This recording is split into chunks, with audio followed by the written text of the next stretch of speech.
Hey everybody, this video is part 2 of my Mind Flayer brain tumor theory, so I recommend watching that video before or after this video because, they play better together. This follow-up video is built upon the idea that a tumor inside Eleven's telepathic brain has brought about the Mind Flayer manifestation, and while part 1 covered the possibility that Eleven was unknowingly broadcasting the Mind Flayer into a completely separate dimension, this video will cover the possibility that the upside down dimension is just a visual representation of Eleven's mind or her subconscious mind. And because Eleven may have a brain tumor, the tumor's growth is also being visually represented, which greatly affected the surrounding environment. We have to remember that this entire show is possible because of Eleven. She was the one who accidentally created the gate between these two dimensions, and all of this started inside her mind. Now remember, the void is just the inside of Eleven's telepathic mind.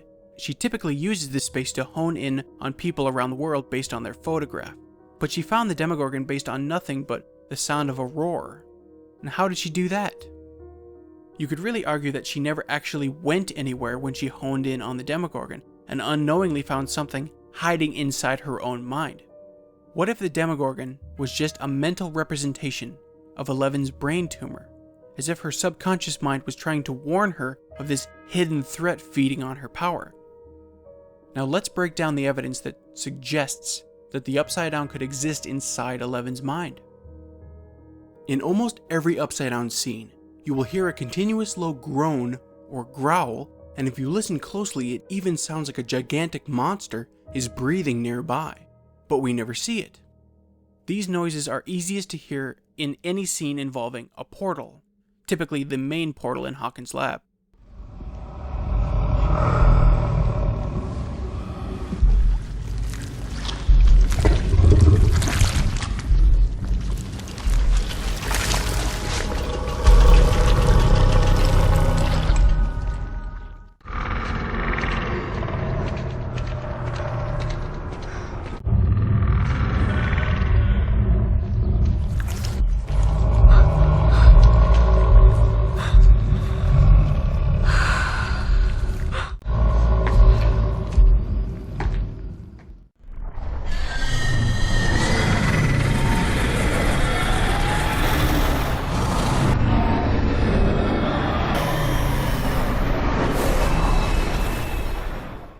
And at times you can hear what could be considered a kind of heartbeat also.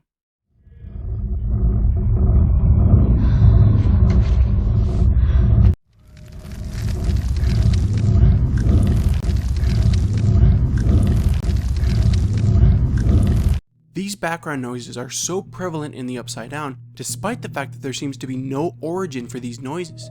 Now, this is one factor that makes me think that the Upside Down itself could exist inside of another creature, which means that when Eleven gets teleported into the Upside Down at the end of Season 1, she could have been teleported inside her own mind.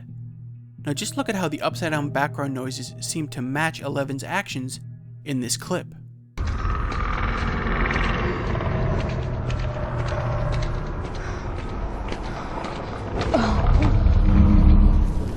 Mike?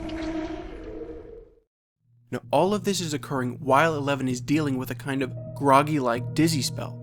This is especially obvious when Eleven falls against the corner wall, almost overcome by a wave of nausea. Eleven has used her powers many times so far, and I'm not sure she has ever looked nauseous before or after this point, only completely drained and exhausted. Why this sudden change now?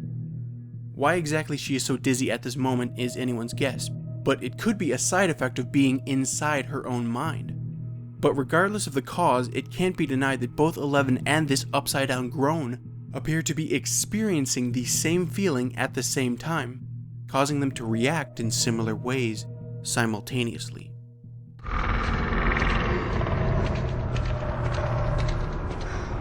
In the moments before Eleven widens the Demogorgon's leftover portal, you can hear what sounds like an Upside Down heartbeat that seems to quicken when Eleven is spooked by the bad men shining flashlights into the portal, and then the beating calms down when they walk away.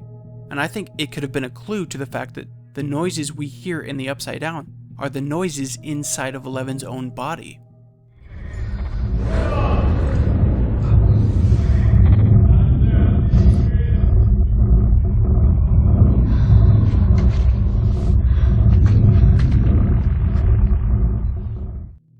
As 11 tears into the portal, you can't help but notice her strangely intense facial expression. She has used her powers many times before and never made such an intense expression.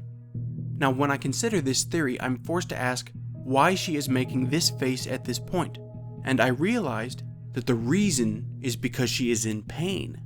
The act of ripping open the gate is causing her physical harm, and the reason I know this is because she actually grimaces.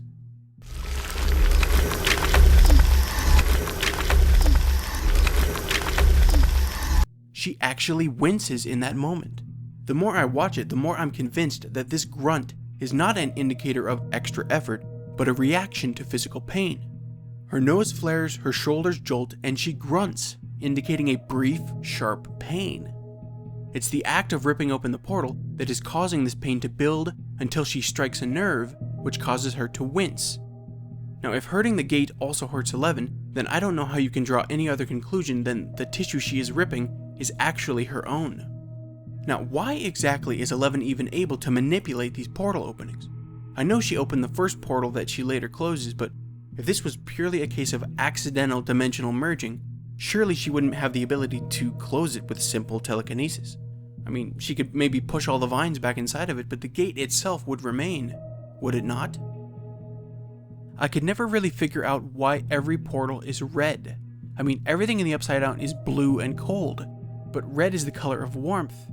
And now we see that red lightning is associated with the Mind Flayer, but otherwise, everything is blue. They treat it as if the gate and the Mind Flayer are one and the same, and both members of the hive mind, which, maybe they are. But how weird is it that what is essentially a door is alive? It seems more likely to me that we are just too close to the cut to see what the cut is on. I think the reason that every portal is red is because of the blood-red tissues inside the human body. Now, you know how your fingers look when you cover a lit flashlight? That's what the portals look like to me. This red membrane separating the dimensions could just be a nod to the outer barrier of 11's physical brain. Now, obviously, for this to be possible, it means that flesh and blood people need to cross a barrier into what is essentially a dream realm. And I think the red membrane is the simplest way to show that. But this is a two-way street, and means that 11's manifestations are flesh and blood too. But I would argue that they only became flesh and blood at the moment the two realms were connected. Now, I think this possibility is incredibly cool, but there are people out there who just don't like the concept of thoughts becoming things. But is it any more outrageous than Freddy Krueger climbing out of people's dreams? It's science fiction. It's possible. There are so many movies and TV episodes which feature characters beaming themselves into another character's subconscious mind. It's basically its own subgenre now, and that is essentially what this would be. There is also evidence to suggest that 11 had some kind of backdoor access to information collected in the hive mind in Season 1. She may know things without even knowing how she knows them, much like Will did after becoming infected by the hive mind in Season 2. In Season 1, 11 recognizes Will in a photograph, even though she never actually admits to seeing him in the woods, as Mike suggests. Could she know him simply because the hive mind knows him?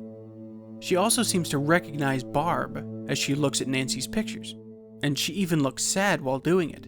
But why is she sad when she looks at these photos? Does she feel envy because she never had a friendship like Barb and Nancy's? Or is she sad because she knows that Barb was just taken and is in great danger? How could she know that? No one told her that Barb was missing. She shouldn't even know who Barb is, unless you want to say that she used Barb's photo to mentally track her location and saw she had been kidnapped. But I say, no way. This was back when 11 could not even access the void unless she was in the bath, something she didn't have access to until later when she was able to confirm that Barb was dead. But that doesn't explain how 11 could have potentially known Barb's situation earlier, unless she knows because the hive mind knows. Now, did you notice that every time 11 uses her powers to hone in on Will in Season 1, the Demogorgon showed up shortly afterwards to try and capture him? First in Episode 4 in the radio room, and then again in Episode 7 when she was in the pool. And it seems like there could be a real two-way communication going on here without 11 even realizing it. The Demogorgon gained knowledge of Will's whereabouts, and 11 gained some recollection of Will and Barb's appearance. there is also something to the fact that when 11 approaches people in the void and talks to them, no one seems to be able to see or hear her, unless they themselves are in the Upside Down dimension, which I think is a huge hint to the possibility that the Upside Down exists inside of 11's mind. This basically concludes the theory. I'm really interested to hear which variation of this theory you think could be true. I tend to think it's more likely that she is just broadcasting the Mind Flayer into another dimension, but these weird clues that suggest that the Upside Down is in 11's mind are making me rethink it. So tell me, what do you think of this theory? Do you think the Upside Down could exist inside 11's mind? And what about these Upside Down sounds? Could they be the internal sounds of 11's own body? And do you think that 11 has had some kind of backdoor access to the hive mind this entire time? Let me know in the comments below, and hit me up on Twitter at Planet Calvin. Let me know what you think. I'm really interested. Be sure to subscribe for more content like this, and thanks for watching.